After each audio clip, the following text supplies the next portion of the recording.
Hi there, welcome to another lovely tutorial. Today I'm just going to have another look at monoprinting, which is a favourite pastime of mine. And this is a really lovely thing to do if you've just got some acrylic paints. It doesn't take huge amounts of paint and you can be quite sloppy and floppy with it, and it gives you great results. In fact, the more sloppy and floppy with it you are, the better it seems to get. It's a lovely way of painting because it takes away some of the control, so you get nice fluid flowing interesting effects out of your paint. What I've just done is I've just sprayed it with a water spray. I've just given it a quick spray over because that will allow me to work with acrylic paints and it for not to dry too quickly. So what I'm going to do now is I'm just going to do a nice little, I think today we're going to do some flowers. I think we did landscape last time. So this time I'm going to do flowers. So I've got a palette here with some grubby old paints in, and I'm just going to mix some greens first of all. So I've got a bit of blue, and I'm going to take a big chunk of this grubby old yellow, which is actually starting to dry out. And if I give that a good zhuzh round, you can see it's giving me a nice fresh zingy green. It's a very citrusy green, and so I'm just going to put a little bit of water in that because it's not flowing too well, and that's just given it enough water to help it mix and flow a little bit. So I'm going to use that as my base green, and it's a bit lurid actually, it's a little bit electric green for me, but I shall show you how to calm that down in a little while. So here we go. I'm just going to do, oh gosh, what do they call these? I can't remember what they call them, how annoying. So I'm just going to do some kind of long, these particular flowers have Crocosmia. That's it, Crocosmia. These particular plants, they have these long, kind of thin, almost like grass. And now that's all looking a bit samey, isn't it? It's all the same colour. So what I'm going to do is I'm putting a bit more blue in there, and I'm going to put a little dab of red. And that will cool that green down to a much more sedate looking green, and I'm just going to paint over the top of what I've done already. You can see that I'm not taking too much care with this. I'm getting some little blobs in there, and I'm just making it look really quite nice and random. I'm also going to scratch into the bottom of this, scratch from the bottom up to the top with the back of my paintbrush, and this, although you can't see it very much now, it will give me some little lines. And I'm just going to darken that down a little bit more blue, and I'm going to change my paintbrush because this paintbrush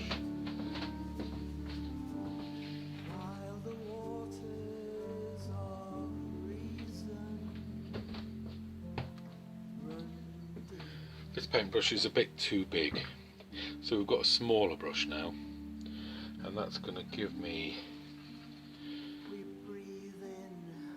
a bit more of a fine mark. Let's just put a bit more red in there. I want to really take this down so it's quite dark, because I'm putting on quite a fine line, and I want it to show up. So clean that brush. I'm going to get another brush now, a slightly bigger watercolour brush, and which forms a nice point, and it's nice and flexible, this brush. So what I'm doing now is I'm getting a bit of red and a bit of orange, and I'm just going to start to form these flower shapes. Crocosmia have these small, kind of pointy little clusters of flowers,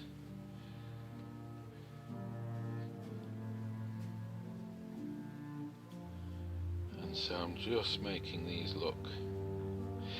If I make them a bit too big like that one, I can just rub some of it out. I can just get my finger on there. So they're in series, these Crocosmia, and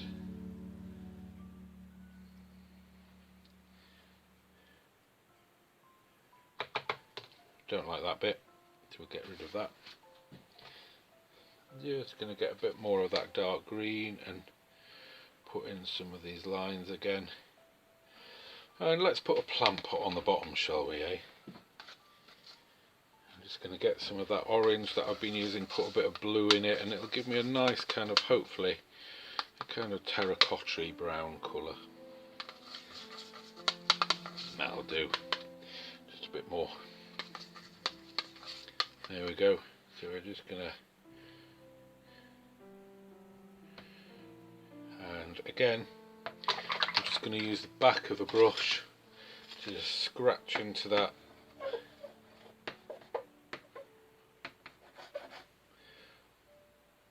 Take some of that off, make the shape a bit sharper. And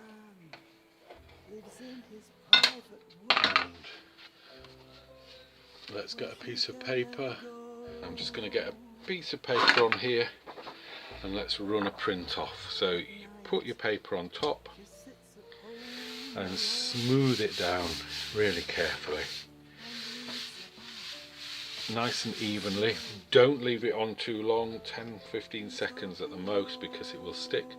And then when you peel it off, you've got a nice Crocosmia monoprint, which is great fun. And you can, if you like, just get your little paintbrush. I quite like to just work into it a little bit with some low lights, and you can just bring the shape of those. You can just put some more of those stems in. I don't want to make it too obvious, but I'll work into that maybe a bit more over the next day or two. Anyway, I hope you enjoyed that. That's a little monoprint doing some Crocosmia in a vase. I think it's more of a vase than a plant pot, isn't it? Enjoy. So here I've got one of the monoprints that we made last week, and I'm just looking at it and thinking it could do with a bit of spicing up. So what I'm going to do is I'm going to use a few oil pastels, these sort of things. They're quite cheap and cheerful. They're very waxy and oily, so they give good wax resist, and you'll see what I mean by that in a minute, because where you draw on, they will resist any paint that you put over the top of them. So I'm going to draw out some, I'm just going to put a bit more detail on this and make it look a bit more interesting. There's just a few parts of it that I think are a bit vague and a bit uninteresting, so I'm going to use these pastels just to bump it up a little bit and make it a bit more interesting. So I've got this pot at the bottom that I think is looking a bit dull and a bit flat. So I'm going to use an oil pastel just to bring out the detail a bit.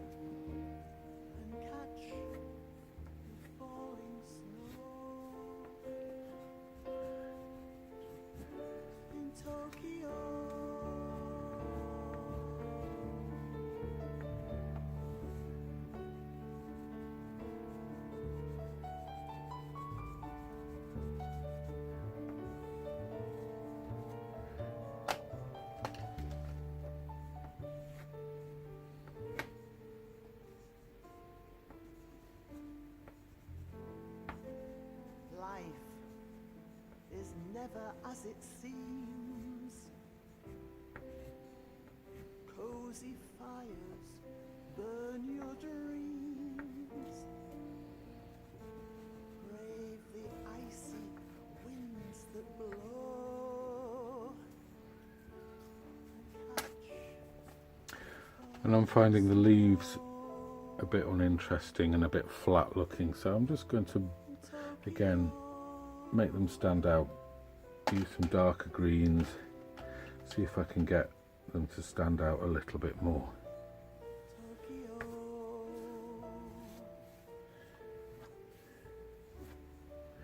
Tokyo.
When I see you, the wrong side of midnight,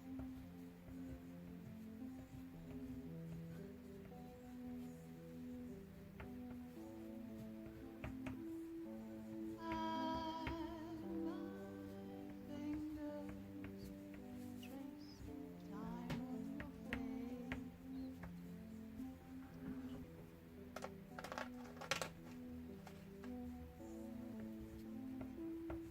When the clouds in their kindness turn the moonlight to blindness, there'll be too many daydreams to chase.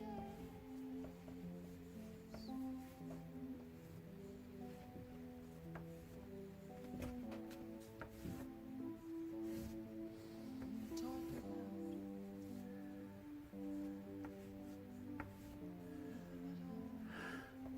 and savor the So there we go. I've intensified some of the colours, made them look a little bit brighter, a bit more interesting. And now what I'm going to do is use some Brusho Inks, and I think this might radically change it.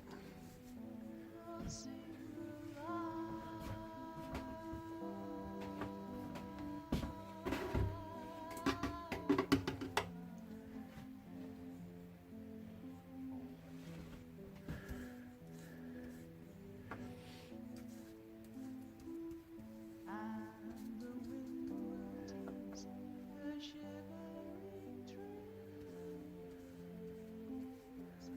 by anonymous walls and windows, and hearts and thoughts are deceptively free.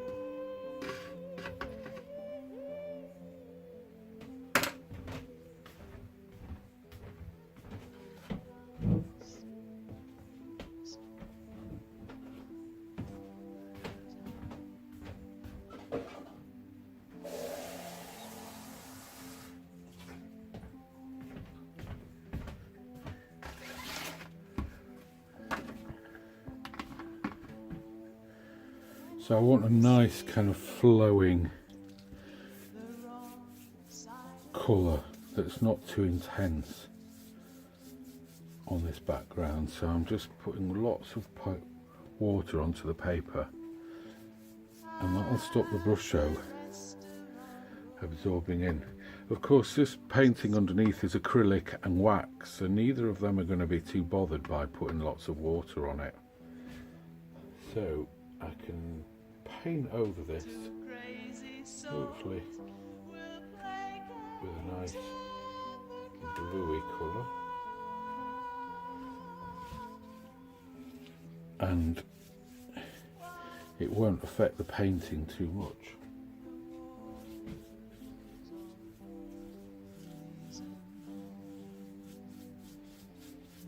You can see where the wax is resisting and it's just pulling away.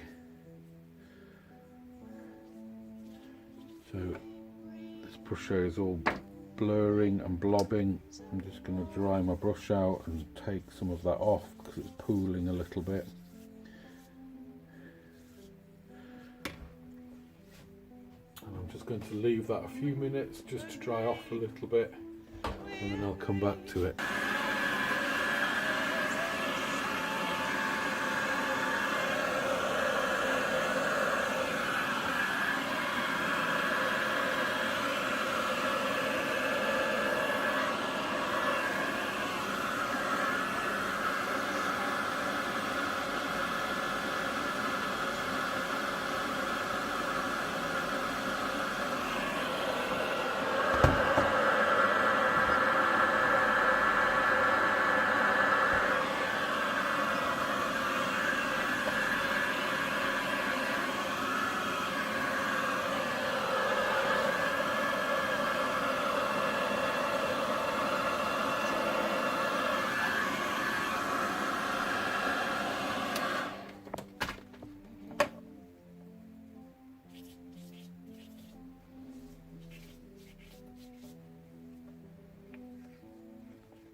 So I've given that a little bit of a Brusho treatment. It's still very wet, but in the next hour or so that'll dry out and it'll flatten out hopefully. So this is dry now. Let's put a little bit more light on the matter, shall we? This is dry, and what I'm doing is I'm just working into it with a bit of bleach and a small brush. Notice the brush is a nylon brush, because if you use bleach on a brush that's sable or artificial sable or bristle, it might melt it, so not the best thing to happen. But the bleach has a lovely effect on the Brusho. Because Brusho is a dye rather than a pigmented paint, it has this nice effect of just bleaching it out. It gradually disappears. It takes a few minutes to do it fully, but it just gets rid of it very slowly but surely. This brush is quite scratchy and nylon and very cheap actually, but it's perfect for what I want to do because it's given me a nice quality of line. It's given me a nice kind of scratchy, uneven line that I quite like. So I'm just making this look a bit more interesting because I was finding that blue around the edges just a bit flat and tedious looking. The nice thing about doing this as well is you can paint over where it's bleached. Once you let the bleach dry, the chlorine out of the bleach disappears, goes off into the atmosphere, and leaves a salty residue on the paper that you can paint over. So it'll bleach out the paper and then you can just paint it over with another colour. So when this is dry, I'll show you what I do with it. I'll paint over it again and hopefully we'll get a nice two-tone effect going on. but it's looking a bit more fun, isn't it now? I'm going to bleach out some of this blue down here as well, because I'm not enjoying the blue in my stems. So I'm just going to scratch on a bit of this bleach over that blue. Now certain colours bleach out with Brusho better than other ones, so you've got to be careful with it. This blue is particularly belligerent and it doesn't like bleaching out, so you can see I'm putting quite a lot of bleach on here, and I'm hoping it will fade it after 10 minutes or so. So we'll just leave that a little while and hopefully it'll bleach out, but you can see how it's going around the edges. Quite like that effect. So I've let this dry now, and I'm just working into it with a little bit more Brusho. I'm just putting some darker little touches down here. I'm just making it look like it's going a little bit into shadow just at the bottom here. I don't want too much light coming through it. So I've got this rather kind of fine brush that's just allowing me to make some nice fine lines, and I'm just wetting it so it softens those lines so that they blur a little bit and it's not too distinct. So I don't want it to be too attention seeking. So you can see they're quite bold, aren't they, those lines, but if I just rub them with a bit of black, a bit of water over that black, it'll just soften them down. We've got some greeny blue there. There we go. Just follow some of these lines up.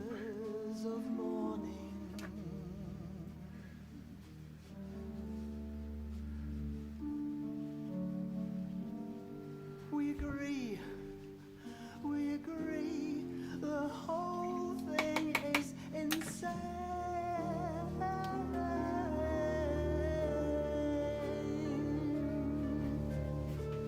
So we go separate ways, but just for the day.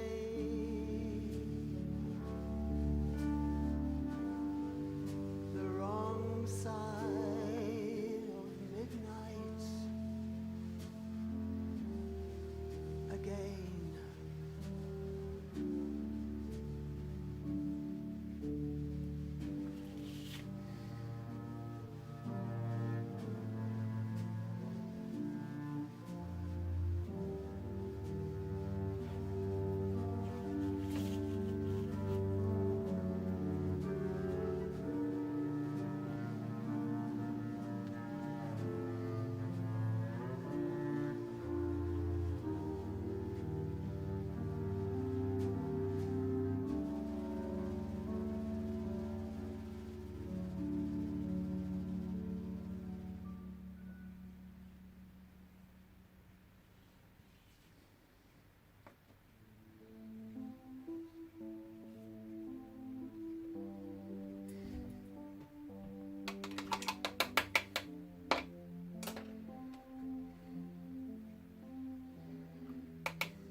So there we go. I've just about finished it now. I'm not going to do too much more, apart from when it's dried in a couple of hours, I'm going to put a layer of varnish over the top of it, and what that will do is just bring out all the colours and textures, and certainly with Brusho it really brings the Brusho to life, and those colours really glow. So enjoy, have a go at monoprinting, it's great fun. Bye.